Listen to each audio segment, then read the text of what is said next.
Hello friends, welcome to our YouTube channel teaching exam overload. दोस्तों, आज के session के अंतर्गत आपकी जो सीटेट पेपर 2 के लिए नई सीरीज़ हम चला रहे थे, जिसमें हम आपको एनसीईआरटी का निचोड़ कराते हैं, जो आपके सीटेट दिसंबर 2024, बीपीएससी टीआरई 4.2, एनवीएस, केवीएस और अन्य कहीं भी जगह जहाँ पे एसएसटी पूछा जाता है उसके लिए बहुत ज़्यादा इंपॉर्टेंट हो जाएगी। और इसी के अंतर्गत आज हम क्लास 6 एनसीईआरटी हिस्ट्री के चैप्टर नंबर 10 को पढ़ेंगे, जिसका नाम है नए साम्राज्य और राज्य। चलिए फिर सेशन को शुरू करने से पहले हमारी एक रिक्वेस्ट है कि हमारे चैनल को लाइक करें, सब्सक्राइब करें तथा ज़्यादा से ज़्यादा शेयर करें। देखते हैं इसमें पहला पॉइंट क्या है। पहला पॉइंट है समुद्रगुप्त गुप्त वंश के प्रसिद्ध शासक थे। इनके बारे में हमें प्रयागराज में अशोक स्तंभ पर खुदे एक अभिलेख से भी पता चलता है। अब इसके बारे में देखते हैं, समुद्रगुप्त के बारे में देखते हैं। पहली बात कि भारत का नेपोलियन किसको कहा जाता है? इन्हें ही कहा जाता है। किसे? भारत का नेपोलियन इनको ही कहा जाता है।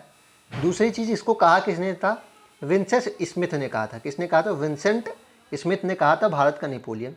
और एक चीज़ कि इनके दरबारी कवि कौन थे? हरिशेन। इनके दरबारी कवि कौन थे? इनके अगर हम दरबारी कवि देखें, दरबारी कवि इनके हो जाएंगे हरिशेन। हरिशेन थे इनके दरबारी कवि। इन्होंने प्रयाग प्रशस्ति की रचना की थी। प्रयाग प्रशस्ति प्रयागराज उत्तर प्रदेश में रचना की थी। प्रशस्ति क्या होता है अभी आप पढ़ेंगे, जिसमें प्रशंसा की जाती है, शासकों की बढ़ा चढ़ा कर लिखा जाता है। और यह भाषा प्रयाग प्रशस्ति की क्या थी? प्रयाग प्रशस्ति की भाषा क्या थी? संस्कृत भाषा थी। इतनी चीज़ आप ध्यान रखिए। टोटल इसने 21 राजाओं को हराया था। समुद्रगुप्त ने टोटल 21 राजा को हराया था। इसको ध्यान रखिएगा। टोटल 21 राजा को हराया था, जिसमें 9 साउथ इंडिया के थे और 12 नॉर्थ इंडिया के थे। 9 साउथ इंडिया के, 12 नॉर्थ इंडिया। नॉर्थ इंडियन वालों पे डायरेक्ट कब्जा कर लेता था, साउथ इंडिया वालों को जीत कर छोड़ देता था और उनसे कर आदि उपहार आदि लेता था। आगे देखते हैं इनके बारे में बाकी चीज़ें क्या लिखी हैं। यह एक विशेष किस्म का अभिलेख था जो प्रयागराज में खुदवाया गया है। इसे प्रशस्ति कहा गया। प्रशस्ति एक संस्कृत भाषा का शब्द है जिसका अर्थ होता है प्रशंसा करना। प्रशस्ति क्या है? एक संस्कृत भाषा का शब्द है जिसका अर्थ क्या होता है? प्रशंसा करना। प्रशस्तियाँ लिखने का प्रचलन पहले भी था, ठीक है। जैसा तुमने अध्याय 9 में पढ़ा कि गौतमी पुत्र श्री सातकर्णी की बारे में हमें कहाँ पता चलता है? इनकी माता ने जो एक प्रशस्ति गढ़वाया था उससे पता चलता है। लेकिन गुप्त काल में प्रशस्तियों के बारे में हम ज़्यादा पढ़ेंगे, क्योंकि गुप्त काल में प्रशस्ति का काम जो था, महत्व जो ज़्यादा बढ़ गया था। आगे देखते हैं योद्धा समुद्रगुप्त। अब इसमें जो प्रशस्ति है उसमें क्या दिखाया गया है? ये पॉइंट पूछा गया था कि यह कौन से सम्राट के बारे में लिखा गया है कि इनका शरीर युद्ध मैदान में कुठारों, कुल्हाड़ियों, तीरों, भालों, बर्छों, तलवारों, लोहे की घाव कर लीजिएगा, नुकीले तीरों और अन्य सैकड़ों हथियारों से लगे घावों के दाग से भरे होने के कारण अत्यंत सुंदर दिखाई देता है। तो यह समुद्रगुप्त के बारे में दिया गया है। समुद्रगुप्त की प्रशस्ति में यह लिखा गया है कि इनका शरीर युद्ध में लगे घावों, विभिन्न प्रकार के अस्त्रों से होने के कारण, दागों से भरे होने के कारण बहुत सुंदर दिखाई देता है। बीड़ा बजाने वाले राजा, इनके जो इन्होंने जो सिक्के जारी किए थे उसमें ये बीड़ा बजाते हुए दिखे हैं, ठीक है। तो बीड़ा बजाने वाले राजा समुद्रगुप्त के कुछ अन्य गुण को सिक्कों पर दिखाया गया है। कुछ अन्य गुणों को भी और बीड़ा बजाते हुए भी इनको सिक्कों पर दिखाया गया है। जैसे कि इस सिक्के में उन्हें बीड़ा बजाते हुए दिखाया गया है। देख लीजिए इस सिक्के में। तो प्रश्न बनेगा कि सिक्कों पर बीड़ा बजाते हुए किसे दिखाया गया है? तो समुद्रगुप्त पर को दिखाया गया है। हरिशेन 4 विभिन्न प्रकार की नीतियों का वर्णन करते हैं। राजाओं और उनके प्रति समुद्रगुप्त की नीतियों का वर्णन। तो इसमें मैं बता रहा हूँ कि जो समुद्रगुप्त ने जो राज्य जीतते थे उसमें 4 नीतियाँ उनकी प्रमुख थी। 4 नीतियाँ इनकी प्रमुख थी। देख लेते हैं। मानचित्र में हरे रंग का क्षेत्र आर्यावर्त के उन 9 शासकों का है। देखते हैं मानचित्र लगा है क्या? मानचित्र नहीं लगा है, लेकिन इतना ध्यान रखिएगा कि जो आर्यावर्त मतलब कि जो उत्तर भारत के जो 9 शासक, मैंने साउथ इंडिया के 9 शासक बता दिए, उत्तर भारत के 9 शासक थे, उन्हें समुद्रगुप्त ने हराकर उनके राज्यों को अपने साम्राज्य में सीधा मिला लिया। तो उत्तर भारत के जो 9 राज्य थे उनको सीधा मिला लिया। दक्षिण भारत के फिर 12 शासकों को हराया होगा। इनमें से कुछ की राजधानियाँ दिखाई गई मानचित्र में, उतना इंपॉर्टेंट नहीं है। इन सब ने हार जाने पर समुद्रगुप्त के सामने समर्पण किया था। समुद्रगुप्त ने इन्हें फिर से शासन करने की अनुमति दे दी थी। तो ये जो नीति है ये पूछी जाती है कि समुद्रगुप्त की नीतियों के बारे में 4 कथन दिए जाते हैं, उनमें से कौन से सत्य हैं ये पूछा जाता है। पहला, आर्यावर्त के शासकों को सीधा अपने साम्राज्य में मिला लिया था, उनके राज्य को। दक्षिणापथ के योद्धाओं को, दक्षिणापथ के शासकों को हराकर उनको फिर से शासन करने की अनुमति दे दी गई थी।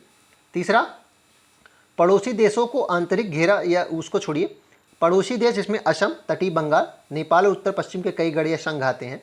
ये समुद्रगुप्त, इनको क्या किया जाता था, ये समुद्र के लिए इनसे समुद्रगुप्त उपहार लेते थे और आज्ञाओं का पालन करवाते थे और दरबार में भी इनको बुलाते थे।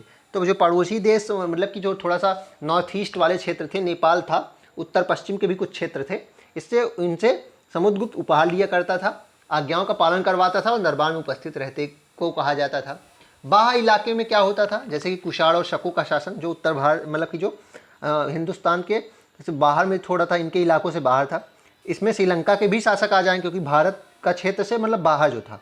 इन्होंने समुद्रगुप्त की अधीनता स्वीकार की और अपनी पुत्रियों का विवाह किया। तो जो बाह्य इलाके होते थे जिन पे मतलब कि शासन करना बिल्कुल असंभव हो जाता था, क्योंकि अगर आप वहाँ जाएंगे, जैसे कि औरंगजेब के समय में क्या हुआ था, उसका शासन इतना बढ़ चुका था कि वह दक्षिण भारत में जब आता था कुचलने के लिए, क्या जब दक्षिण भारत में विद्रोह को कुचलने के लिए आता था तो उत्तर भारत में विद्रोह हो जाता था। ठीक उसी प्रकार इसमें इसने बहुत अच्छी नीति अपनाई थी कि जो बाह्य इलाके हैं वह जानता था कि इस पर तो हम नियंत्रण कर नहीं सकते हैं, क्योंकि अगर हम वहाँ विद्रोह दबाने जाएंगे तो हम अपने ही क्षेत्र को ढंग से नहीं चला सकते, उत्तर भारत के ही क्षेत्र को नहीं चला पाएंगे।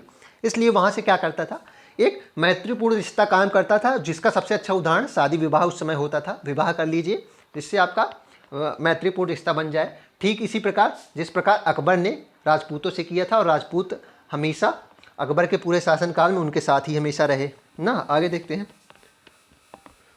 वंशावलियों देखते हैं। अधिकांश प्रशस्तियाँ शासकों के पूर्वजों के बारे में भी बताती हैं। यह प्रशस्ति भी समुद्रगुप्त के परपितामह, पितामह यानी परदादा, दादा, पिता और माता के बारे में बताती हैं। अब इनके बारे में ध्यान रखिए, इनकी माता का नाम क्या था, कुमार देवी थी, जो लिच्छवी संघ की थी। इनकी माता का नाम क्या था, कुमार देवी था। ध्यान रखिएगा, इनकी माँ का नाम क्या है, इनकी माँ का नाम हो जाएगा कुमार देवी, ये लिच्छवीगढ़ की थी। पिता का नाम चंद्रगुप्त था। पिता का नाम क्या था, चंद्रगुप्त था। ध्यान रखिएगा, पिता का नाम चंद्रगुप्त हो जाएगा, जिन्होंने सर्वप्रथम महाराजा धीराज की उपाधि धारण की। ध्यान रखिएगा, चंद्रगुप्त द्वितीय ने भी महाराजा धीराज की उपाधि धारण की थी, लेकिन सर्वप्रथम चंद्रगुप्त प्रथम ने धारण की थी। समुद्रगुप्त ने भी यह उपाधि बाद में धारण की, महाराजा धीराज की। तो इनकी माता का नाम क्या था, कुमार देवी, जो लिच्छवीगढ़ की थी। अब वर्धन साम्राज्य के बारे में पढ़ेंगे, राजा हर्षवर्धन के बारे में। राजा हर्षवर्धन ने संस्कृत में उनकी जीवनी हर्षचरित लिखी। हर्षवर्धन ने संस्कृत में अपनी जीवनी लिखी, बायोग्राफी जिसको कहा जाता है, ऑटोबायोग्राफी, हर्षचरित। इसमें हर्षवर्धन की वंशावली देते हुए उनके राजा बनने तक का वर्णन है। चीनी तीर्थयात्री स्वयं तसांग या फेन सांग काफ़ी समय के लिए हर्ष के दरबार में रहा। तो चीनी यात्री हेन स्वांग जो था, जिसे यात्रियों का राजकुमार कहा जाता है, वह बहुत समय तक हर्ष के दरबार में रहा था। उन्होंने वहाँ जो कुछ देखा उसका विस्तृत विवरण दिया गया है। कहा गया कि हर्ष अपने पिता के सबसे बड़े बेटे नहीं थे, पर अपने पिता और बड़े भाई की मृत्यु हो जाने पर थानेसर के राजा बने। थानेसर का वर्धन वन कहा जाता है इसकी, ठीक है। बाद में इसकी राजधानी कन्नौज भी बनाई गई थी वर्धन वंश की। तो हर्ष सबसे छोटे बेटे थे। हर्ष के भाई बड़े भी थे, लेकिन इनके पिता की और उनके बड़े भाई की मृत्यु हो जाने के कारण इनको फिर थानेसर का राजा बनना पड़ा था। उनके बहनोई कन्नौज के शासक थे। जब बंगाल के शासक गौड़ वंश के शासक, बंगाल की गौड़ वंश के शासक ने इन्हें मार डाला। इनके बहनोई जो कन्नौज के शासक थे, उनको गौड़ वंश जो कि बंगाल का वंश था, उसके एक शासक ने मार डाला। तो हर्ष ने कन्नौज पे आक्रमण किया और बंगाल पे भी कन्नौज को अपने अधीन कर लिया था और बंगाल पे आक्रमण किया था और बदला लिया था, ठीक है। मगध तथा संभवतः बंगाल को भी जीतकर उन्हें पूर्व में जितनी सफलता मिली थी उतनी ही सफलता अन्य जगहों पर नहीं मिली।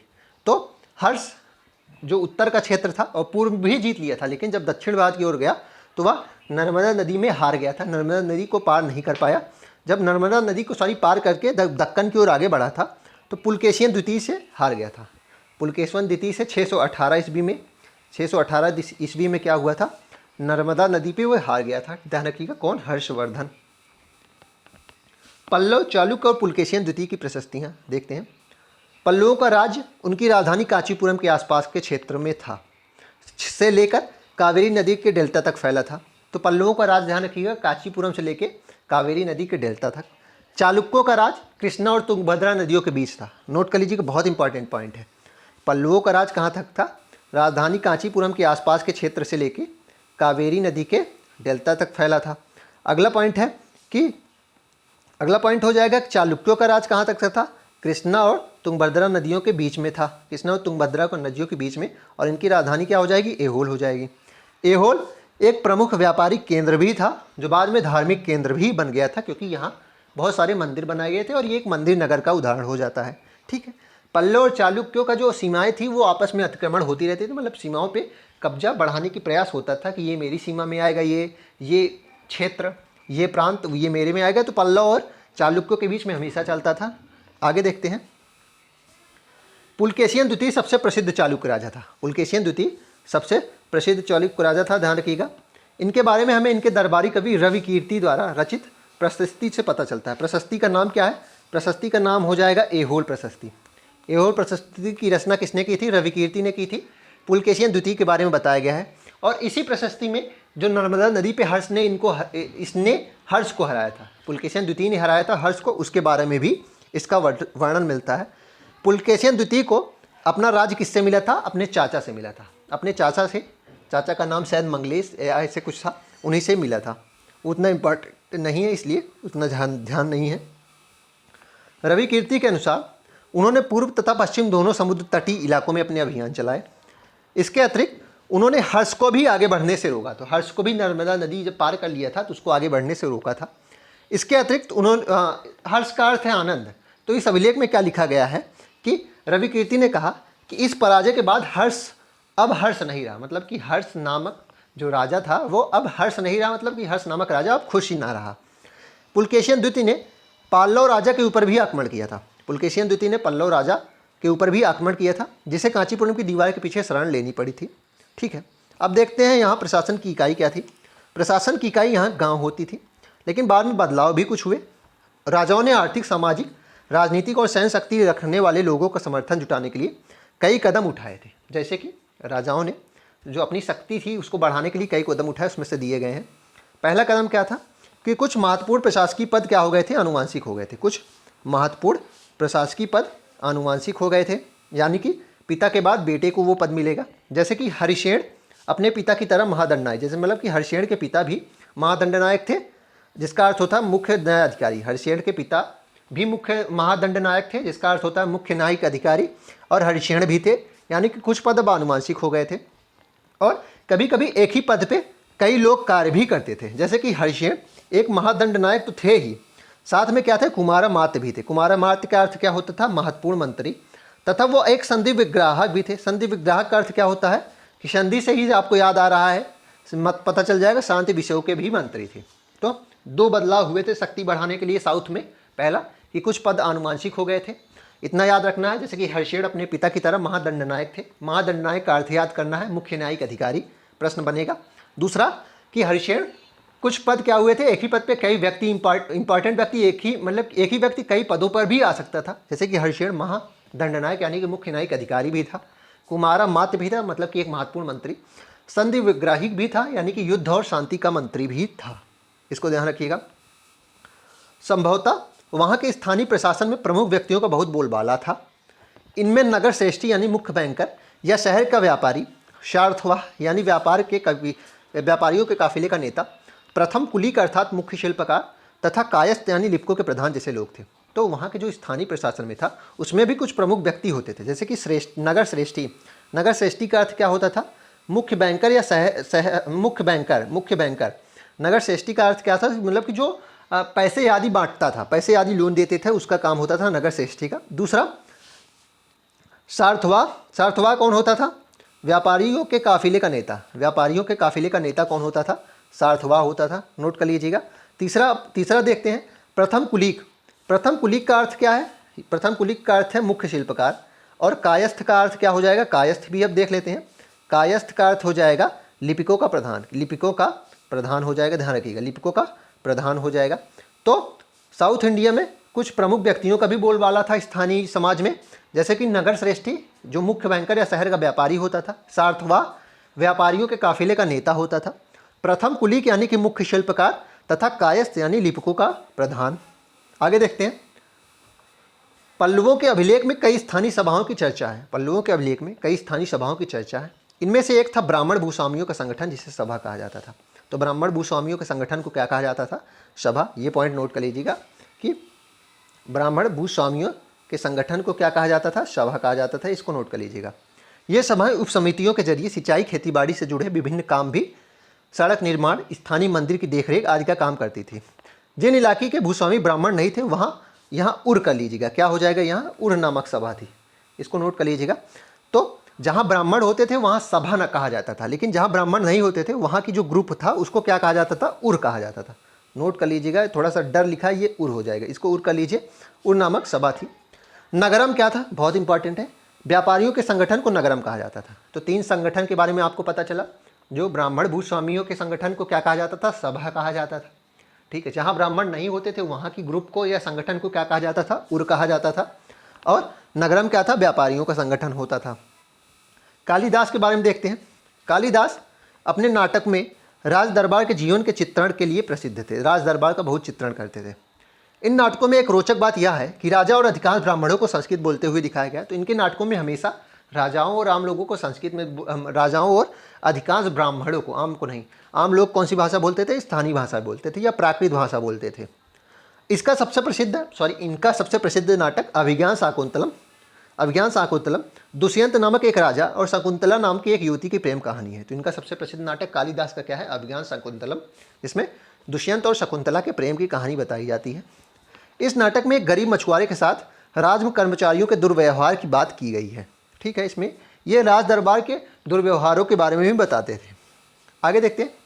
चीनी यात्री फासियन का ध्यान उन लोगों की दुर्गति पर भी गया था जिन्हें ऊंचे और शक्तिशाली लोग अछूत मानते थे। तो चीनी यात्री था फासियन, इसने अछूतों के बारे में भी कुछ देखा। उसने बताया कि इन्हें शहरों के बाहर रहना पड़ता था, और ये लिखते हैं कि अगर इन लोगों को शहर या बाजार में आना होता था तो ये लकड़ी का टुकड़ा चोट करते थे किसी भी ड्रम आदि पे, जिससे सबको पता चल जाता था, और यह आवाज़ सुन के लोग सतर्क हो जाते थे और किनारे हो जाते थे कि कोई इनको छू न ले। ठीक है, आगे देखते हैं। अरब में रहने वाले अन्य लोगों में बेदुइन थे। अरब के बेदुइन कौन होते थे, अब देखते हैं।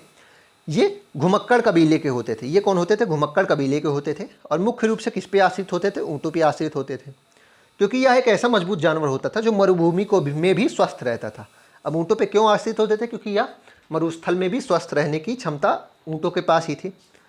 लगभग 1400 साल पहले पैगंबर मोहम्मद ने अरब में इस्लाम नामे एक धर्म की शुरुआत की थी। अगला पॉइंट बहुत इंपॉर्टेंट है।